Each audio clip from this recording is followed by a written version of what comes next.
আসসালামু আলাইকুম গাইস, কেমন আছেন আপনারা সবাই? আপনাদের জন্য আমি আজকে একটা ইলিশ মাছের মাথা আর রেসিপি দিয়ে টমাটো দিয়ে একটা রেসিপি বানাইতে আসছি। তো দেখুন, প্রথম আমি এখানে সুন্দর করে তেলটা যখন গরম হয়েছে আমি একটা বেশি করে 1 কাপের মতন পেঁয়াজ দিছি। আমি আজকে টমাটো আর পেঁয়াজ দিয়ে এই তরকারিটা রান্না করবো। তো পেঁয়াজটা একটু বেশি দিছি। তো দেখুন, পেঁয়াজটা যখন হালকা লাল হয়ে আসছে আমি এখানে 2 চামচ আদা রসুন বাটা দিয়ে দিলাম। তো আদা রসুন বাটাটা দিয়ে এখন আমি মশলাটা দিয়ে দেবো সব এক এক করে। তো স্বাদ মতো লবণ দিয়ে দিলাম 1 চামচ।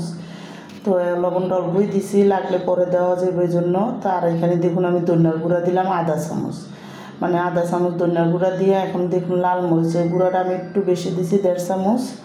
আর এখানে হলুদ দিয়ে দিন। তো হলুদটাও 1 চামচ দিয়ে দিলাম বইরা দিয়ে এখন পানি দিয়ে সুন্দর করে মশলাটা আমি কষামো।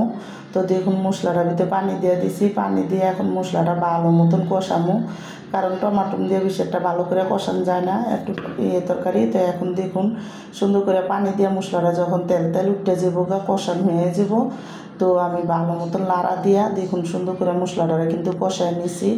আর মশলাটা যখন কষান শেষ আমি কিন্তু এখানে দেখুন একটা বড় 3টা টমাটো দিয়ে দিছি, একটু মোটা করে কাটটা। এখন আমি এই টমাটোটা অল্প একটু পানি দেবো যাতে মশলাটা না পড়ে, ওই আন্দাজে দিয়ে কিন্তু টমাটোটা আমি সুন্দর করে একটু মশলার সাথে মিলাইয়া ডাইকা একটু টমাটোটা দিয়ে একটু গলামো। তো আমার এই টমাটো দিয়ে ইলিশ মাছের মাথা আর রেঞ্জার রেসিপিটা যাদের পছন্দ তারা লাইক সাবস্ক্রাইব দিয়েন। প্লিজ আমার ভিডিওটা বেশি শেয়ার করে দিন আর সাবস্ক্রাইব করে দিন। এখন দেখুন আমি মাছটি আর মাথাটি সুন্দর করে ধুইয়া দিয়ে দিলাম, লগে 3-4টা কাঁচামরিচ দিয়ে দিছি। এখন দিয়ে কিন্তু আমি সুন্দর করে একটু এই মাছটির মশলা তরকারিটার সাথে ভালো মতন মশলাটা মিলাম। তো মিলাইয়া এখন আমি একটু ডাইকা তরকারিটা আর একটু কষানো। তো দেখুন যখন সুন্দর করে কষানো হয়ে গেছে আমি কিন্তু এখানে একটু ঝোল করে এই টমাটো তরকারিটা রান্না করবো।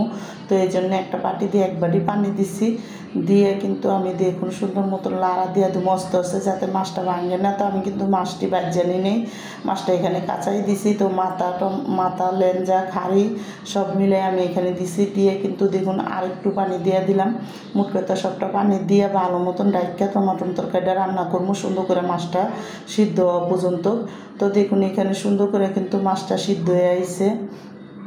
তো আমি এখানে একটু বেশি করে ধনিয়া পাতা দিয়ে দিব। তো ধনিয়া পাতাটা আমি হাত দিয়ে সুন্দর করে ছিঁড়া দিয়ে দিলাম। হাত দিয়ে ধনিয়া পাতাটা টাটকা ছিঁড়া দিলে সুন্দর একটা ঘ্রাণ আসে। আর আমি অল্প করে একটু জিরার ফাঁকি দিয়ে দিলাম, দিয়ে কিন্তু মাছটা সুন্দর করে আলু গোস্ত একটু লাড়া দিব, লাড়া দিয়ে করবো। আর আমি কিন্তু এই তরকারিটা একটু ঝোল রাখবো। টমাটো দিয়ে মাছের ইলিশ মাছের ঝোলটা কিন্তু অনেক মজার, এই জন্য কিন্তু দেখুন আমি একটু ঝোল করে রাখছি। আর এখন ডাইকা আর একটু রান্না করবো। দেখুন ঝোলটা শুকিয়ে গেছে আমার রান্না।